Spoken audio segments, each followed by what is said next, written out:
You made it through 7 videos talking about transformative, pipeline-filling B2B sales content. Could there be anything more exciting or better than this? No, I contend there's nothing. Which brings me to the question I get asked more than anything else. What do we do with this content now that we have it? How do we distribute it? It's a very good question, especially if you don't have much budget. The answer is simple and boring: blog articles and social media. Now I know what you're thinking. Really? Blogs? LinkedIn posts? Twitter threads? For sales content?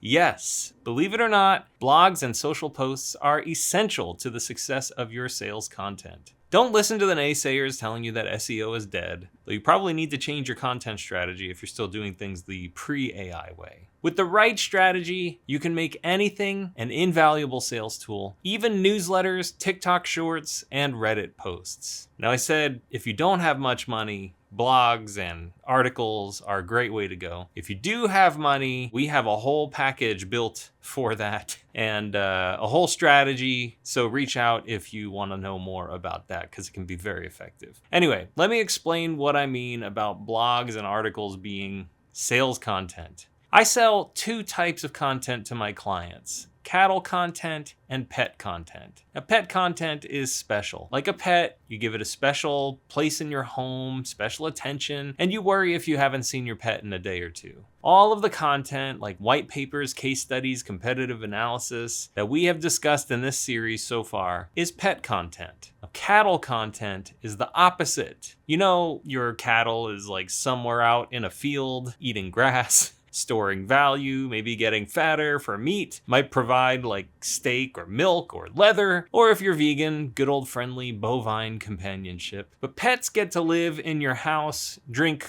clean water, and eat special food. You care enough about your cattle to kind of just keep them alive. You put a geotag through the ear and you check in occasionally, make sure, they're all still in the field. Now, in most situations, blogs and social posts are just cattle content. They're the steady herd that you build up over time. You don't cry when you lose one. You don't obsess over every detail. But collectively, they're incredibly valuable. Cattle content shows the world that you are alive, demonstrates that you're engaged, that you have something to say, and that you're paying attention to the conversations happening in your market. And in today's environment, that's non-negotiable. That's table stakes. You ever visit a website and the blog hasn't been updated since February 2022, and then the previous update was like September 2021?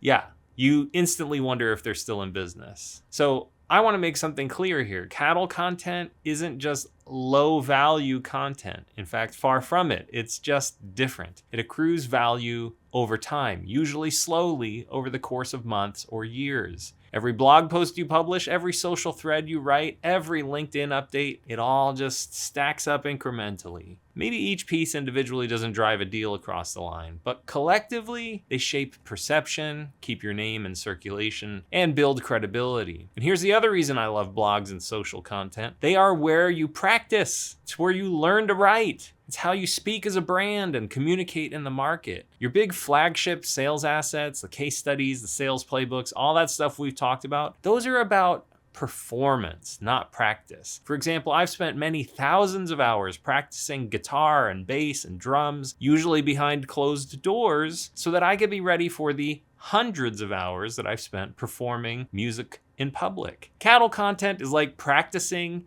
and pet content is like performing on stage. But you can't perform unless you practice. Blogs and social are the perfect place to do that. You can write a post about an idea that you're noodling on. You can test a phrase that feels punchy, or try a hook that you're not sure about. See what gets traction, see what gets ignored, what sparks a comment. The beauty of social and blogs is that you can experiment in public, and if something resonates, you take that idea and bring it into your performance content. The average lifespan of a tweet or a LinkedIn post isn't even 24 hours. In fact, I think for a tweet, it's like 15 seconds. So if the post stinks, it's not like the whole world is going to see it, unless it goes viral for being really bad, but that's usually hard.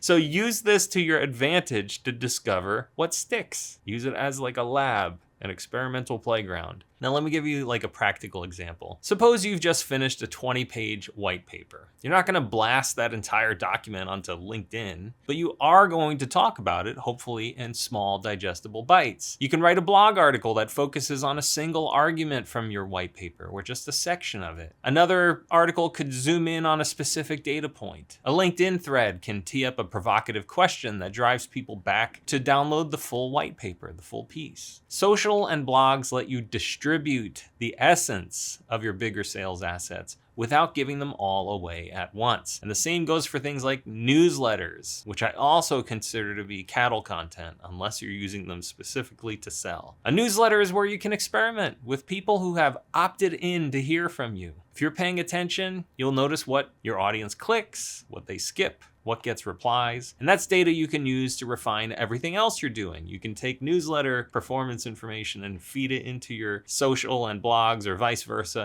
do it the other way around. One thing I want to stress here, it's really hard to go wrong writing blogs or posting on social media. Too many companies hesitate. They wonder, what if no one reads it? What if it's not perfect? It doesn't matter. Most people won't read it, and it will not be perfect. The point is to build volume, to show up, to keep your voice in circulation. When you do that consistently, you're doing two things. Number one, you're building the herd, your cattle content that stores value over time. And number two, you're increasing the odds that when someone needs what you offer, they've seen you around enough times to think of you first, or maybe second or third. At least you're in the running. You can always upgrade your cattle content channels from cattle to pet with the right strategy. Your blogs don't have to be disposable. You can write these serialized kind of thought leadership essays or long form expositions that become go-to references for your audience. The same goes for social. You can run ongoing series. On Mondays, I'm gonna post about this. On Fridays, I'll do that. And you can roll all that up into something bigger and better over time. You can run ongoing series. You can drop in-depth commentary. You can even repurpose blog content into threads. Just be consistent. If you disappear from blogs and social for 6 months, you've told the market, hey, we're asleep.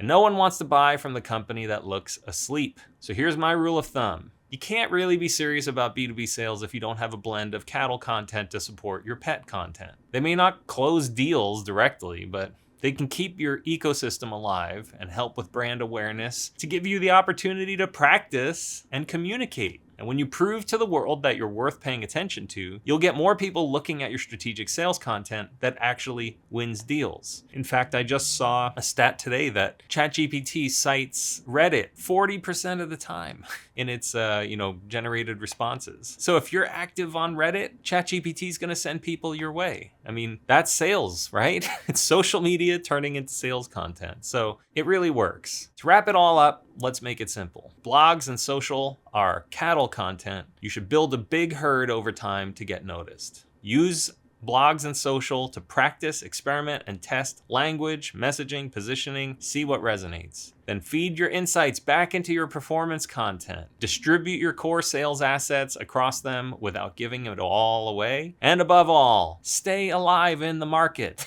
You want to look alive, communicative. You want people to come to you and feel like they're gonna get a response. And this is why blogs and social aren't just like marketing fluff or fodder that's just ready to be replaced by AI. They're actually a critical piece of your B2B sales content ecosystem if you spend time actually caring about your overall content strategy. And with that said, this wraps up the entire complete guide to B2B sales content. We've walked through playbooks, white papers, case studies, ebooks, one-pagers, product documentation, competitive analysis, and now blogs and social. And together, all these assets form the backbone of any serious B2B sales content strategy. If you have all of those things going on, you're serious. If you don't, you're probably not that serious. And if you've been following along, you should now have a clear picture of what it takes to equip your sales team, engage technical buyers, and keep deals moving forward. As always, if you have any questions, please just leave a comment or send me an email directly at anthony@edifycontent.com. And if you go to edifycontent.com, we have a new little drop down at the top. I think it says better sales content, and it includes all of the video series that we've been producing here over the last few months, including this one, and there's hours of free content that I think can really help you out. All right, thanks a lot for checking out this series, and we'll see you in the next one.